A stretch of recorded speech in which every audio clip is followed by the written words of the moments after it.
नमस्कार मित्रांनो, माझे नाव कार्तिक महेश बिचवार आहे. माझ्या शाळेचे नाव जिल्हा परिषद माध्यमिक शाळा पानकनेरगाव. मी इयत्ता 7वी या वर्गामध्ये शिकत आहे. मी एक पुस्तक वाचले आहे. त्याचे नाव आहे ज्ञानेश्वर माऊली. या पुस्तकाचे लेखक आहेत प्रा. दत्ता ससे. या पुस्तकाची किंमत आहे 25 रुपये. या पुस्तकामध्ये ज्ञानेश्वर महाराजांच्या विषयी खूप अशा काही गोष्टी आहेत ज्या की मला आवडलेल्या आहेत. ज्ञानेश्वर महाराजांनी एक ग्रंथ लिहिला होता. त्याचे नाव ज्ञानेश्वरी असे होते. ज्ञानेश्वरांनी हा ग्रंथ खूप समजुतीने व ज्ञानेश्वरांविषयी लिहिलेला आहे. या पुस्तकामध्ये त्याची सर्व माहिती आहे व ज्ञानेश्वर महाराज यांच्या परिवाराविषयी व त्यांच्याविषयी खूप माहिती आहे. मी हे पुस्तक जाधव सर यांच्याकडून घेतले आहे. तुम्हालाही हे पुस्तक पाहिजे असेल तर तुम्ही जाधव सर यांच्याशी संपर्क करावा. या पुस्तकामध्ये ज्ञानेश्वर महाराज यांच्याविषयी खूप अशा चांगल्या व सुंदर गोष्टी आहे. एकदा सगळ्या आप्पेगावात ज्ञानेश्वर महाराजांचे जन्मगाव आप्पेगाव हे होते. ज्ञानेश्वर महाराज यांचे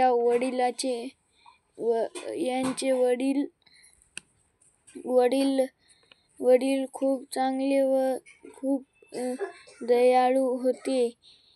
सगळ्या आप्पेगावात एकच धांदल उडली होती. कुलकर्ण्याचा वाडा तर सजला होता. वाड्यात माणसं मावत नव्हती.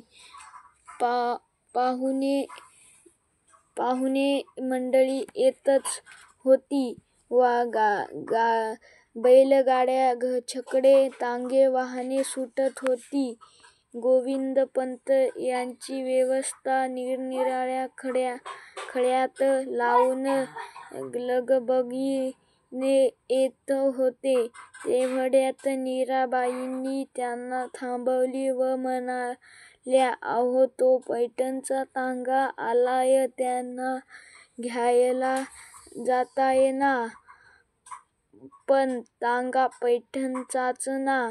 दूरवर उडणाऱ्या धुळीकडे पाहत गोविंदरावांनी प्रश्न केला, "अहो, त्या तांग्यातून मी 2-3 वेळा तरी प्रवास केलाय आणि सफेद घोडा असणाऱ्या आणखी कोणाचा तांगा आहे?" मीराबाई जरा आत्मविश्वासाने बोलत होत्या. गोविंदराव सरसावले. तेवढ्यात तांगा जवळ येऊन पोहोचला. कृष्णाजीपंतांनी पगडी सावरली आणि तांगा थांबताच रामराम झाला. कृष्णाजीपंत खाली उतरले आणि तांगा थांबताच रामराम झाला. कृष्णाजीपंत खाली उतरले. त्यांची मंडळीही उतरून वाड्याकडे गेली. सामान नेणारे गडी लगबग करीत होते. मेहुण्याची चेष्टा करण्याची खुमी गोविंदपंतांना आली आणि ते म्हणाले, "माहेरचे पशुही लांबून ओळखले जातात म्हणजे? अहो, तुमचा तांगा दूर असताना तुमच्या बहिणीने बरोबर ओळखले की तो तांगा तुमचाच आहे." गोविंदपंत, "आमच्या बहिणीस पशूच काय?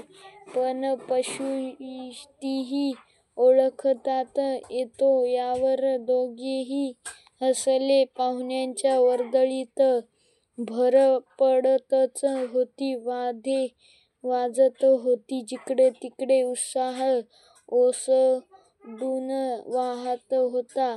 विठ्ठलाचे आज मोजीबंद होते. मामा कृष्णाजीपंतांकडे त्यांचे शिक्षण झाले. सगळ्या पैठणमध्ये विठ्ठलाच्या हुशारीचे कौतुक होत होते. 6 वर्षांनी 4ही वेदांचा अभ्यास करणारा, मेहनती आणि कृशाग्र बुद्धिमत्ता म्हणून त्याच्याकडे पाहिले जाई. विठ्ठलाला कठीण काहीच वाटत नव्हते. व्याकरणशास्त्र, मीमांसा, काव्य सर्व शास्त्र तो पारंगत झाले. 12 वर्षांचा अभ्यास अवघ्या 6 वर्षांत पूर्ण केला. धन्यवाद.